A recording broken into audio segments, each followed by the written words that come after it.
horrible, absolutely horrible. I am your best friend. Please, yeah. Please. வணக்கம் நான் ஷோபாசன் பிசி பரமாசன் and Stephen welcome back to my channel. So நம்ம Ram Charan sir, Shivanna, Jagapathi Babu sir, Janhvi Kapoor ma'am மற்றும் பலர் நடிச்சிருக்கும் பெத்தி படம் பார்த்துட்டேன். அது ஒரு ரிவ்யூஸில் தான் வந்திருக்கேன், பார்த்துலாம். ஃபர்ஸ்ட் ஆஃப் ஆல் கதைக்களம் என்ன அப்படின்னு பார்த்தீங்கன்னா, படம் ஆரம்பிக்கிறது வந்துட்டு ஒரு ஒலிம்பிக் போட்டி முடிஞ்சக்கப்புறம் தான் ஆரம்பிக்குது. இந்தியா அதில் 2 மெடல் ஜெயிச்சிட்டாங்க அப்படின்னு சொல்லிட்டு அந்த மொத்த ஸ்போர்ட்ஸ் கமிட்டியுமே வந்து அப்படியே பூரிச்சு போய் சந்தோஷத்தில் பெருமிதம் கொண்டு இருக்கும் போது அந்த ஸ்போர்ட்ஸ் கமிட்டியோட தலைவர் வந்து ஒரு மீட்டிங்க்கு வாங்க அப்படின்னு சொல்லிட்டு அந்த மீட்டிங்கில் வச்சு எல்லாத்தையும் காரி துப்பி இதெல்லாம் ஒரு சாதனையாக இதுக்கு நீங்கள் பெருமை வேற பட்டுட்டு இருக்கீங்க, இவ்வளோ பெரிய ஜனத்தொகை இருக்கிற நாட்டில் ஒரு 2 மெடல் தான் அடிச்சிருக்கோம், இது அசிங்கம், இது அவமானம், இதை நம்ம சார்ட் அவுட் பண்ணி ஆகணும், நீங்கள் என்ன பண்ணுவீங்கன்னு தெரியாது, எப்படியோ போய் டேலண்ட்ஸ் தேடி கண்டுபிடிச்சுவாங்க அப்படின்னு சொல்லவும் அந்த கமிட்டியில் இருக்கிற ஒரு ஆள் தான் போமன் இரானி சார். டேலண்ட் ஸ்கவுட்டாக கிளம்புறாப்புல. அப்புறம் மற்ற ஸ்போர்ட்ஸில் இருக்க இளைஞர்கள்லாம் மீட் பண்ணி பேசிட்டு இருக்கும்போது நிறைய பேர் வந்து தன்னோட இன்ஸ்பிரேஷனாக பெத்தின்னு சொல்கிறாங்க. அதாவது வெவ்வேறு ஸ்போர்ட்ஸில் இருக்கிற மக்கள் ரன்னிங்கில் சொல்கிறாங்க, கிரிக்கெட்டில் சொல்கிறாங்க, குஸ்தியில் சொல்கிறாங்க, எக்ஸெட்ரான்னு சொல்லும் போது யாரா இந்த பெத்தி, என்ன விஷயம் அப்படின்னு சொல்லிட்டு அவர் தேடிட்டு இருக்கும்போது தான் அங்கே இருக்கிற ஒரு மலையடிவாரத்தை சேர்ந்த ஆள் வந்துட்டு அவரை கூட்டு போய் நான் காட்டுற சார் பெத்தியை கமான் அப்படின்னு சொல்லி கூட்டு போகிற நேரத்தில் பெத்தி யார், என்ன கதை, ஏன் இத்தனை பேர் வந்து அவரோட பேர் சொல்கிறாங்க, ஏன் இத்தனை பேர் அவரை செலிப்ரேட் பண்ணுறாங்க மாதிரி சொல்லிட்டே போகிறாப்புல. ஸோ அந்த கதை தான் இந்த கதை. அதுக்கு மேலே நான் சொன்ன ஸ்பாயிலர் ஆகிடும். ஸோ கதை கருத்தை தூக்கி ஓரமாக வச்சலாம். This is the foundation. Okay, நான் ஹேவிங் செட் தட் படத்தோட பாசிட்டிவ் ஸ்பெஷலாக பட் போகிறதுக்கு முன்னாடி if you people like any cool accessories please do try out these bracelets which are available on Flipkart. 200+ rupees தான். அண்ட் ஆல்சோ நான் எப்பவுமே grey colour தான் போடுவேன். புதுசாக வாங்கியிருக்கேன். திஸ் ஆல்சோ இஸ் $200 தான், $200+ தான். சரியா? ஸோ ட்ரை பண்ணலாம். இதுவும் பாருங்க, these are called penis. Basically எனக்கே புதுசாக இருக்கு, தொப்பின்னு தான் எனக்கு தெரியும், பட் பீனிஸ் ஆமாம் நல்லா இருக்கு, கூலாக இருக்கு, அண்ட் போடுறதுக்கும் நல்லா இருக்கு. So if you like it try it out. Again நான் சொன்ன மாதிரி ப்ராடக்டோட லிங்க் இங்கேயோ வரும். ஸோ யூடியூப் காட்டிட்டா bracelet and beanies. Okay, so try it out அப்படின்னு சொல்லிக்கிறேன். பிடிச்சிருந்தா சொல்கிறேன், இங்கே வரும், இல்லை இங்கே வரும், $200+ அப்படின்னு சொல்லிட்டு. ஓகே, மூவிங் ஆன் டு படத்தோட பாசிட்டிவ்ஸ். ஃபர்ஸ்ட் பாசிட்டிவ் எனக்கு படத்தோட தீமுங்க. அதாவது வந்துட்டு மலையடிவாரம் மக்கள் அண்ட் அவங்க லைஃப்பும் இம்பார்ட்டன்ட்ரா, அவங்க லைஃபும் இம்பார்ட்டண்ட்டாக, அவங்களும் மனுஷனுங்க தான், அவங்களும் வந்துட்டு மூச்சு தான் விடுறாங்க, ரத்தமும் சதையும் இருக்குது, அவங்களுக்கும் பசிக்கும், அவங்களுக்கும் சோகை வரும், அவங்களுக்கும் அழுகை வரும், அவங்களுக்கும் வந்து சிரிப்பு வரும், அவங்களும் மனுஷங்க பேசிக்கலாம். சரியா? அண்ட் அந்த மாதிரி பீப்புளை வந்துட்டு அங்கீகாரத்தை தாண்டி பேசிக்கலாக ஒரு அடையாளத்துக்காக அலைய விடுறது வந்துட்டு இருக்கிறதுலே உச்சபட்ச கேவலம் அது. அண்ட் அந்த மாதிரி மக்கள் அடையாளத்துக்கு கூட அலையக்கூடாது. அவங்களுக்கான அடையாளத்தை நம்ம கொடுக்கணும், அவங்களுக்கான அங்கீகாரத்தை நம்ம கொடுக்கணும். It is not right and it is not fair of us to bloody wipe off these people from the surface of the earth or the surface of the country is what இந்த படம் பேசுது. And அந்த விஷயத்தை இவ்வளோ பெரிய ஒரு ஸ்டாரை வச்சு இவ்வளோ பெரிய ஒரு கிராண்ட் ஸ்கேலில் ரெப்ரசன்ட் பண்ண நம்ம புச்சி பாபு சாருக்கு ஃபஸ்ட்டு மிகப்பெரிய பாராட்டுகள். அதுக்கு வந்து நான் சத்தியமாக வந்துட்டு கிரேட் எஃபர்ட். இந்த மாதிரி விஷயங்கள் பேசணும் அண்ட் இவ்வளோ பெரிய ஸ்டார்ஸை வச்சு இவ்வளோ கிராண்ட் ஸ்கேலில் பேசினா தான் ஏதோச்சும் ஒரு விஷயம் மாறும் அப்படிங்கிறது தான் வந்துட்டு உண்மையிலே நம்பிக்கை. And hence for choosing this subject Buchi Babu sir, excellent work. And Ram Charan sir, thank you so much for playing this role and playing it the way you did. Bloody hell, மனுஷன் வாழ்ந்துருக்க அப்படி கேரக்டரில். I love this performance. நான் அடுத்த performance தான் வரேன். But having said that first நான் இந்த தீம் முடிச்சிடுறேன். உண்மையிலே பாராட்டக்கூடிய தீம். இப்போ கூட இந்த பிரச்சனை இருக்குது. நிறைய மலையடிவார மக்களுக்கு வந்து அடையாளம் எல்லாம் வாழ்ந்துட்டு இருக்காங்க. அதெல்லாம் மாறணும், அவங்களுக்கும் அடையாளம் கிடைக்கணும். அது வந்துட்டு is not acceptable. They have to get their deserving identity and thank you so much for choosing this theme and yet again இன்னொரு சால்டான படம் அதை பேஸ் பண்ணி எடுத்து அதை ஆணித்தனமாக சொன்னதுக்கு நன்றி அப்படின்னு சொல்லிக்கிறேன். ஃபஸ்ட்டு. ரெண்டாவது பர்ஃபார்மன்ஸஸ். ராம் சரண் சார் மனுஷன், he's worked his soul out. He's worked his absolute soul out தான் சொல்லணும். தனியாக இவ்வளோ பெரிய படம், கிட்டத்தட்ட 3 மணி நேரம் படம். இன்ஃபேக்ட் அதையும் நான் சொல்லிடுறேன், 3 மணி நேரம் படமாக இருந்தாலும் எனக்கு பெருசாக போர் அடிக்கலைங்க. ஒரு கமர்ஷியல் ஸ்போர்ட்ஸ் ட்ராமாவாக வித் அ சாலிட் தீமாக எனக்கு பயங்கரமாக அப்பீல் ஆச்சு. எனக்கு வந்து இந்த படம் எங்கேயுமே வந்து போர் வச்சு உட்கார வச்சுது அப்படிங்கிற மாதிரி ஒரு பிரச்சனையும் இல்லை. ஸோ ஸ்க்ரீன் பிளே வைஸும் எனக்கு பிடிச்சிருச்சு, எனக்கு கிளிக் ஆச்சு அப்படின்னு சொல்லிக்கிறேன். மூணாவது நான் சொன்ன மாதிரி Ram Charan sir performance single ஹேண்டடாக 3 மணி நேரம் 10 நிமிஷம் கிட்ட படம் தூக்கிட்டு போகிறாரு, ஷோல்டர் பண்ணிட்டு போகிறாப்புல. மனுஷன் ஃபிசிக் வைஸும் சரி, பர்ஃபார்மன்ஸ் வைஸும் சரி, கன்விக்ஷன் வைஸும் சரி, மனுஷன் is bloody given his soul out. அவ்வளோ சொல்கிறேன். ஹார்ட் அண்ட் சோலுங்க அதெல்லாம். ஹார்ட்டை தாண்டி சோலை தாண்டி மொத்தமாக அப்படியே அர்ப்பணிச்சிட்டாரு மனுஷன். he just nailed this role. Touchwood, Ram Charan sir, you just absolutely killed it. Hats off to your efforts and hats off to your performance. Brilliant. Especially இந்த கடைசி போர்ஷன்லலாம் அந்த ட்ரெயினோட டோர்லேருந்து ஒரு வேலை பார்ப்பார், அங்கே இருந்தெல்லாம் வேறு மாதிரி performance. Is just absolutely nailed it. அவள் தான் சொல்லிடுறேன். Ram Charan sir super. And then Jagapathi Babu sir, மனுஷனை வில்லனாகவே பார்த்து இந்த மாதிரி ஒரு கேரக்டரில் பார்க்கும்போது எனக்கு உண்மையிலேயே ரொம்ப இம்ப்ரெசிவாக இருந்துச்சு பர்ஃபார்மன்ஸ். இன்ஃபேக்ட் வந்து அவர் பொதுவாக நல்லா பில்டான ஆள், பட் இதுக்கு வந்து கொஞ்சம் டோன் டவுன் பண்ணியிருக்காருன்னு நினைக்கிறேன். ஒரு வயசான ஆளுக்கு ஒரு தோற்றம் கொடுக்கறதுக்காக. அண்ட் மனுஷன் செம்மையாக நடிச்சிருக்காரு. அப்பல சூரி பேர், பியூட்டிஃபுல்லாக நடிச்சிருக்காரு. ரொம்ப நல்ல பர்ஃபார்மன்ஸ் ஜெகபதி பாபு சார் பின்னிட்டாப்ல. அண்ட் கௌர் நாயுடு அப்படிங்கிற கேரக்டர் நம்ம சிவானா அவர் மனுஷன் பிரிஸ்டாப்ல. Solid solid solid. சிவானா அந்த முறுக்கு வீச வேலை பாட்டு அந்த காலில் அந்த ஒரு சலங்க மாதிரி ஒரு விஷயம் சாலிட் செம்மையாக பண்ணிட்டாப்ல சிவானா. அண்ட் அதுக்கப்புறம் நிறைய ஆக்டர்ஸ் நிறைய விஷயம் பண்ணியிருக்காங்க. நம்மளுக்கு ஜான்வி கபூர் பற்றி கொஞ்சம் பேசணும், அப்புறமா நான் பேசுகிறேன். பட் ஃபார் நவ் பர்ஃபார்மன்ஸஸ் மற்ற எல்லா பர்ஃபார்மன்ஸும் வந்துட்டு அவுட்ஸ்டாண்டிங்காக பண்ணியிருக்காங்க. இந்த மலையாளி வர மக்கள் குரூப்பில் வந்துட்டு 2-3 பேர் நடிச்சிருந்தாங்க. ஒருத்தர் அந்த போமன் இரானி சாரை கூப்பிட்டு போகிற ஆள், அப்புறம் இன்னொருத்தர் இருப்பார், மெயினாக ஒரு கேரக்டர் இருப்பார், எல்லாத்தையும் ரெப்ரசென்ட் பண்ணி பேசுவார். அவெல்லாம் சூப்பராக நடிச்சிருந்தாரு. Everybody's performance was great. So 3வது ஃபஸ்ட்டு இது பர்ஃபார்மன்ஸ், சரிங்களா?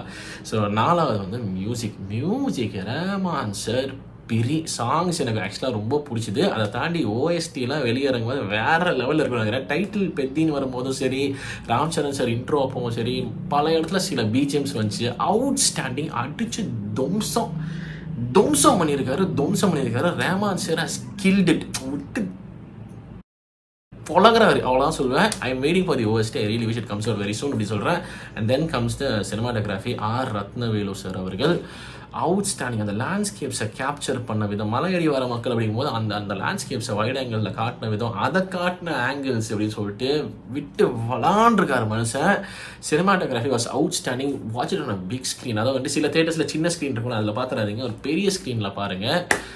Trust me, the visuals were beautiful. Outstanding. அதை தாண்டி வந்துட்டு அந்த ஃபைட் சீக்வன்ஸ், அந்த டார்ச் வாயில் வச்சுட்டு சண்டை போடுறது, அதுக்கப்புறம் அந்த தீ பொறியில் அப்படியே வச்சு அந்த பேப்பர்ஸில் தீ வச்சு வீசினோன்னு அப்படின்னு வருது. அதை தாண்டி அந்த என்ன சொல்கிறது, அந்த குஸ்தி சீக்வன்சஸ், அந்த ரன்னிங் சீக்வன்ஸ் எக்ஸட்ரான்னு சொல்லிட்டு பின்னிட்டாப்பில். இது சொல்ல அப்படின்னு நான் எடிட்டிங்கும் பேசிடுறேன். எடிட்டிங் எக்ஸ்ட்ரானரி, எனக்கு அதுவும் பிடிச்சது. நான் சொல்கிறேன்ல, படம் 3 மணி நேரம் இருந்தாலும் எனக்கு பெருசாக வந்து அங்கே எங்கேயும் இழுத்துட்டு போன மாதிரி தெரியல. எனக்கு வந்து ஆக்சுவலி வெரி வெரி கன்வின்சிங். எனக்கு ரொம்ப பிடிச்சதுன்னு சொல்லி ஆகணும். அண்ட் ஆல்சோ எஸ்பெஷலி அந்த ஒரு குஸ்தி ஃபைட்டில், அந்த இன்ஃபேக்ட் ட்ரெயிலர்லேயே பார்த்துருப்போம் நம்ம, அந்த கிரிக்கெட்டும் குஸ்தி கலந்து ஒரு பண்ணுற மாதிரி அந்த சீக்வன்ஸ் ஆகட்டும். கடைசியில் வந்து ஒரு ரன்னிங் சீக்வன்ஸில் ஒரு ட்ரெயின் மாதிரி ஒரு சீக்வன்ஸ் ஒரு மாதிரி ஒரு எடிட் பண்ணியிருந்தா அப்படி அவுட்ஸ்டாண்டிங்காக இருந்துச்சு. So edited by Naveen Nooli sir, outstanding. எல்லாமே பிரில்லியன்ட்.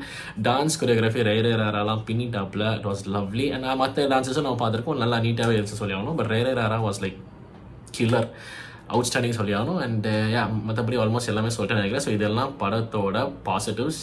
ஆக்ஷன் சீக்வன்ஸ் நல்லா இருந்துச்சுங்க. கொஞ்சம் கமர்ஷியல் எலிமெண்ட்ஸ் தான், கொஞ்சம் பறந்துக்கிறது அடிக்கிறது அப்படி இட் ஜென்ரலி ஹேப்பன்ஸ். ஸோ அது வந்து கமர்ஷியல் படத்தில் அது வந்து நம்ம அப்படியே தட்டி விட்டு போயிடணும். ஸோ அந்த வகையில் பண்ண வரைக்கும் நல்லாவே இருந்துச்சு பார்க்குறதுக்கு. ஆனால் கமர்ஷியல் கிராண்ட் ஸ்கேல் நல்லா இருந்துச்சுன்னு சொல்லிங்கன்னா அவ்வளோதான். சரியா? இதெல்லாம் படத்தோட பாசிட்டிவ்ஸ். படத்தோட நெகட்டிவ்ஸ் அப்படின்னு பார்த்தா ஒன்று தான். எனக்கு வந்து ஜான்வி கபூர் மேமோட இன்ட்ரோ அந்த sequence, entire sequence for the next 10 minutes, அவர் இன்ட்ரோ ஆனதுலேருந்து ஒரு 10 நிமிஷத்துக்கு ஹாரிபிள், அப்சல்யூட்லி ஹாரிபிள். அது இந்த மாதிரி ஒரு அழகான படத்தில் இவ்வளோ நல்ல பர்ஃபார்மன்ஸஸ், இவ்வளோ நல்ல தீம், இவ்வளோ நல்ல மேக்கிங்லாம் இருக்கிற ஒரு படத்தில் இந்த மாதிரி ஒரு கன்றாவி 10 நிமிஷம் ஒய் எனக்கு அது புரியவே இல்லை. It was disgusting on many levels. Number 1, objectification. Glamour is okay, அது வந்து obviously a part of cinema, அது okay. But this was very very weird, horrible objectification which was not okay. Horrible. அவங்க ஏன் இப்படி சூஸ் பண்ணுறாங்க திரும்ப எனக்கு தெரியல. Janhvi Kapoor ma'am, that's her choice. I don't want to interfere. It's her choice. I don't even want to talk about it. But writing wise இவ்வளோ நல்ல content இருக்கிற ஒரு பர்சன் ஏன் இந்த மாதிரி ஒரு சீக்வன்ஸ் எழுதணும், அண்ட் ஏன் ராம் சரண் சார் இதை ஆப்ஜெக்ட் பண்ணலை is something that is actually disturbing me. எனக்கு வந்து அந்த மனுஷன் அவ்வளோ பிடிக்கும். அண்ட் இந்த படத்தில் நான் சொன்னேன், இன்ஃபேக்ட் இப்போ தான் சொல்லியிருப்பேன், அந்த மனுஷன் is lived is soul out, is performed is soul அவுட்னு சொல்லிட்டு. அந்த மாதிரி ஒரு பர்ஃபார்மன்ஸ் ஓரியன்டட் படத்தில் இந்த மாதிரி ஒரு சீக்வன்ஸ் ஏன் அவர் ஆப்ஜெக்ட் பண்ணல, ஏன் அவர் ஆப்ஜெக்ட் பண்ணியிருக்கணும்னு நான் சொல்கிறேன். Because he is a very influential person. He can influence the younger generation. He can inspire the younger generation. So அந்த மாதிரி இருக்கும்போது, especially in a time where the country is so sensitive towards abuses and molestations and rapes etcetera எல்லாம் நடந்துட்டு இருக்கும்போது இந்த மாதிரி ஒரு சீக்வன்ஸை ரொம்ப நார்மலைஸ் பண்ணுறதோ இல்லை ரொம்ப கூல், இட்ஸ் ஓகே, இட்ஸ் சில்லுன்னு மாதிரி காட்டினது was not okay. It was bad writing, it was horrible writing, it was not acceptable. I don't know why Ramcharan sir did not object. ஒரு சிறிய பாருங்க, சாரி, ஒரு பெரிய பெரிய பெரிய பெரிய பெரிய request all the big actors, இந்த மாதிரி சீக்வன்சஸ்க்கு ஓகே சொல்லாதீங்க, அப்ஜெக்ட் பண்ணுங்க, வேணா சொல்லுங்க. Heroes and heroines, please do not allow this to happen. Glamour is fine, அதெல்லாம் is a part of the thing தான். பட் இந்த மாதிரி வல்கர் சீக்வன்சஸ் வேணாம். அதுவும் எஸ்பெஷலி பெரிய ஸ்டார்ஸ் இதை பண்ணக்கூடாது. Don't normalize it please. It's a big request from my side. Please பண்ணாதீங்கன்னு சொல்கிறேன். அண்ட் ஆல்சோ தேர்டு, இன்னொரு முக்கியமான reason why I felt very bad about that sequence was, இந்த பர்டிகுலர் படத்தில் ஒரு கம்யூனிட்டியை பற்றி வந்துட்டு ரொம்ப ஹைலைட் பண்ணி பேசிக்கிட்டே இருக்காங்க. ஸோ அவங்கள ரெப்ரசென்ட் பண்ணி ஒரு ஆள் இப்படி தான் இருப்பானோங்கிற மாதிரி ஒரு அன்இன்டென்ஷனல் ஆங்கிள் கூட வந்துடலாம். நீங்கள் அதை நினைக்காம வெறும் ஒரு ஹீரோயின்ப்பா அப்படிப்பா இப்படிப்பா நீங்கள் யோசிக்கலாம். பட் ஒரு பர்டிகுலர் கம்யூனிட்டி சார்ந்த மக்கள் இப்படி தான் பண்ணுவாங்களோ அப்படிங்கிற மாதிரி ஒரு ஸ்டீரியோடைபிக் ஆல்ரெடி வந்துட்டு அவங்க ஸ்டீரியோடைபிக்கலாக யோசிச்சு தான் ஒரு மாதிரி அவங்கள அடக்கி வைக்கணுங்கிற மாதிரி நிறைய பேர் பண்ணிட்டு இருக்காங்க. அந்த நேரத்தில் இந்த மாதிரி ஒரு ரெப்ரசன்டேஷன், நான் தான் சொல்றேன், ஒரு பக்கத்தில் அந்த representation was so glorious and so nice, it was so fair. But இன்னொரு பக்கம் வந்து இந்த மாதிரி ஒரு சின்ன சீக்வன்ஸாக இருந்தாலும் அது ரொம்ப தப்பாக போய் முடிஞ்சிடும். அது வந்து it was very very awkward for me and I felt very offended with that sequence and those 10 minutes were unacceptable, not okay, not cool. So I don't want to talk about it. அது அப்படியே ஓரமாக ஒரு திருஷ்டின்னு வச்சுக்கிறேனே, okay, தட்டி விட்டுறேன், திருஷ்டின்னு வச்சுக்கலாம். ஒரு நல்ல படத்தில் ஒரு திருஷ்டி சீக்வன்ஸ் அது. ப்ளீஸ் இந்த மாதிரி சீக்வன்சஸ் பிளான் பண்ணாதீங்க. அப்படி பிளான் பண்ணாலும் தயவுசெய்து பெரிய ஸ்டார்ஸ் இதை அக்செப்ட் பண்ணாதீங்க, இதை அப்ஜெக்ட் பண்ணுங்கள். Heroes, heroines, beat anybody, please object objectifications and not so cool sequences as normal. Please இதை தூக்கி போடுங்க. It's high time we came out of that particular phase. ஓகேவா, அது முடிஞ்சு போச்சு. Let's not encourage this at all அப்படின்னு சொல்லிட்டு ஒரு ரிக்வெஸ்ட்டை வச்சுக்கிறேன். அப்படின்னு சொல்லிட்டு ஓவராலாக Peddi for me was a commercial sports drama. Yes, ஸ்போர்ட்ஸில் வந்துட்டு ஸ்போர்ட்ஸ் ட்ராமா இருந்தாலும் நிறைய கமர்ஷியல் எலிமெண்ட்ஸ்லாம் இருக்கும். பட் அதை தாண்டி ஒரு சால்டான தீமை வச்சு சூப்பராக அதை பேக் பண்ணி ஒரு சால்டான மூவி எடுத்திருக்காங்க. I would definitely say it is a theatre watch. You can go enjoy in the theatres.